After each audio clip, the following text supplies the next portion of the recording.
My name is Matty Tottenham. I'm the host of the W Number podcast based out of Massachusetts. I'm on Chatting with Stacks, bro.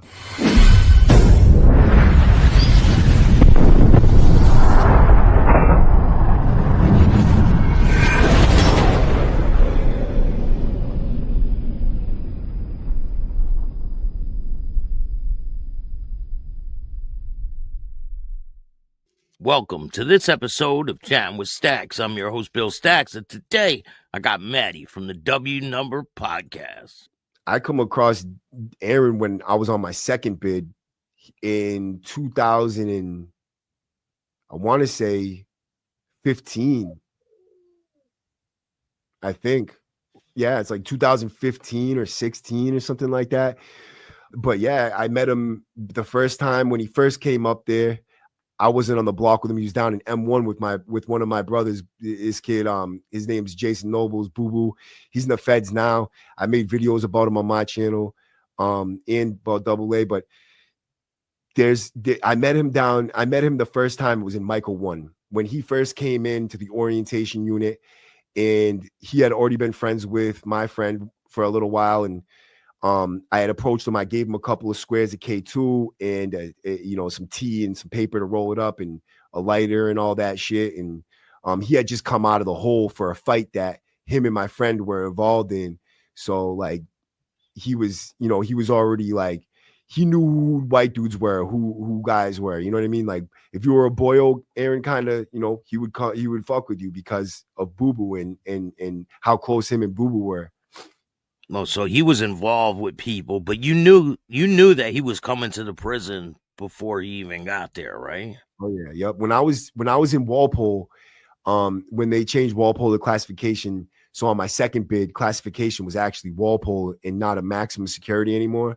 So they changed it to classification. That's where I went to class. And when I was in class, Aaron was all over the TV. Like that was when his case was going to trial. That was when he was just taking the time or just getting sentence on the first one. But before he even took all that shit, like nobody believed he would actually get sentenced. Nobody believed he would actually get a life sentence or go to prison. Everybody just kind of was like, yeah, it's another superstar about to walk. But sure enough, man, they had him nailed. And it was big news. It was big news out there, right? For real. It was definitely big news. And because of where he lived, a lot of people from my area, like, they knew him, they ran into him. Like he wasn't just like your average football player. Like he was a street dude, bro. You know what I mean? I mean, there's a lot of street football players, but Aaron was a little stuck, I think. 100%. People don't know, but I'm from Bristol, Connecticut. Yeah. And I've had some interactions with Aaron Hernandez. He's 10 years younger than me. We're going to talk about that when I go on your show. And I can't wait to do that, bro. That is going to be absolutely fantastic. I know my viewers are going to really appreciate that. That's going to be a big one. That's going to be a big one, bro. I've tattooed Charlie Boy. I've tattooed Aaron. Well, I'm going to tell you all the stories and it's pretty wild stuff. Yeah, I'm going to get you some footage. Was Aaron, because there's a lot of controversy that if Aaron was gay or not in prison. Now, what are your thoughts on that? And what can you tell me about his character when he was there? And what do you think that he was? I can tell you, I would bet, I would be willing to bet both my big toes, no bull, that he's not gay. Or at least that he was not doing gay there. Why? Because in Massachusetts State, in the Max, in SBCC, in the Max, where I'm from, first of all, everybody will know about that as soon as his entered his butt. These cells are too close together. Mother would hear that. They would know, and nobody's keeping that a secret, dude. They would tell the whole block. The cops would tell the whole block. First of all, Massachusetts is something people need to know. The cops are going to put you out there every single time if you're fucked up, no matter what kind of fucked up. So we're going to know who's coming to the block. We're going to know what they're there for, everything, man. The cops are, that's just the way it works. They want to see more than we want to see. It's like a soap opera, right? It's like gossiping people constantly, and word travels really fast in prison. I think people don't understand that. And one of the things that the cops do really well is they have the prison by the balls, where they can actually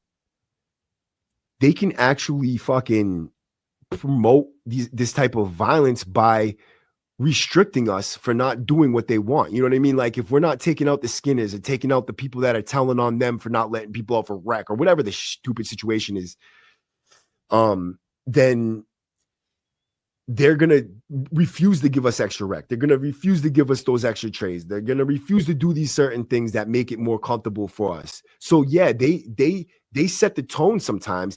And it sucks that we are not smart enough to really to see the division here. You know what I mean? To see they're creating a division that makes us weaker, bro. You know what I mean? Yeah. I don't know. I'm not saying team up with shitbags. I'm saying that at all. But I am saying that we can be smart enough to think for ourselves on any situation. You know what I mean? Yeah, know when you're getting played by the CEOs to do their work. Right. And that's the so message. were there any rumors going around about him? Nope. That's the thing. Until he was gone, nobody but this one stupid clown punk Pure said this shit. That's the one that was on with the tattoos, right? The kid with the tattoos. Yeah. In the visiting room of the Max, talking to Channel 5 or one of these other news stations, telling them Aaron told them about a fourth murder, all this crazy fucking bullshit, bro. Now, this is somebody who claims to have been closer to AA than any other person in that place, which is also bullshit lie, because I know the person who's closest to him. I'm actually really good friends with him. He's in the feds right now, and I talk to him and his sister all the time. This kid was with him in one unit for about maybe 6 months. And when they were over there, yeah, they hung out. He latched on to AA knowing what he was going to do after.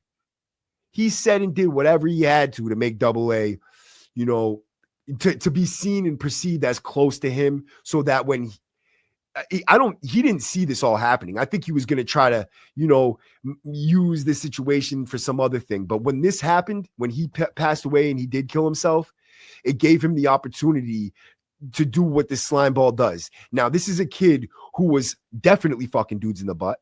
And now I have nothing against gay dudes or anything, right? I have nothing against them at all. I promise you that. Like, as long as you're not doing it to me, I don't care, bro. If you're a solid dude and you're not a skin or a rat and you're gay, it doesn't matter to me. There's nothing wrong with your sexuality to me, as long as you're not doing something to make me feel uncomfortable, right? But when it comes to somebody like that, like where he has no morals, like, there's no line in the sand where you won't cross. Like, he's willing to say or do anything. You know what I mean? The kid is really no good at its basic level. You know what I mean? Was that his reputation in there? Yeah. His reputation was of one that he was gay. The kid had been caught by cops. You know what I mean? Like, and that's what makes it easier for him to say that. But AA didn't know that either, though, because that wasn't something he was probably even hip to, because this all happened after he was gone. He didn't get caught with the dude until after AA was gone. So he wouldn't even have known this kid had that shit going around with him. But AA definitely couldn't have done it, dude. His stature, let me just say this, right? His stature, who he was, there was eyes on him all the time. There was people watching him all the time. Anything happened with him, like we were out in the yard one day and he was smoking a K2 stick, like on the stairs with a couple other of his bros. And I was just walking around the track. They came out to the yard, grabbed him. Or no, sorry. When we were going in from the yard, they grabbed him and all those people sitting with him. And next thing you know, it's on the news. Because they're watching him the whole time. Yeah. So if he was doing that, it would have got caught and been on the news the next day. Dude, it would have been everywhere, bro. It would have just been everywhere. There's so just do you no think way. It was just like a fame grab type thing? They offered him the money and he took it. And he has no morals in the first place. That's what I think it is. He didn't care what people thought of him because everybody already thought of him. So where does your life go from there?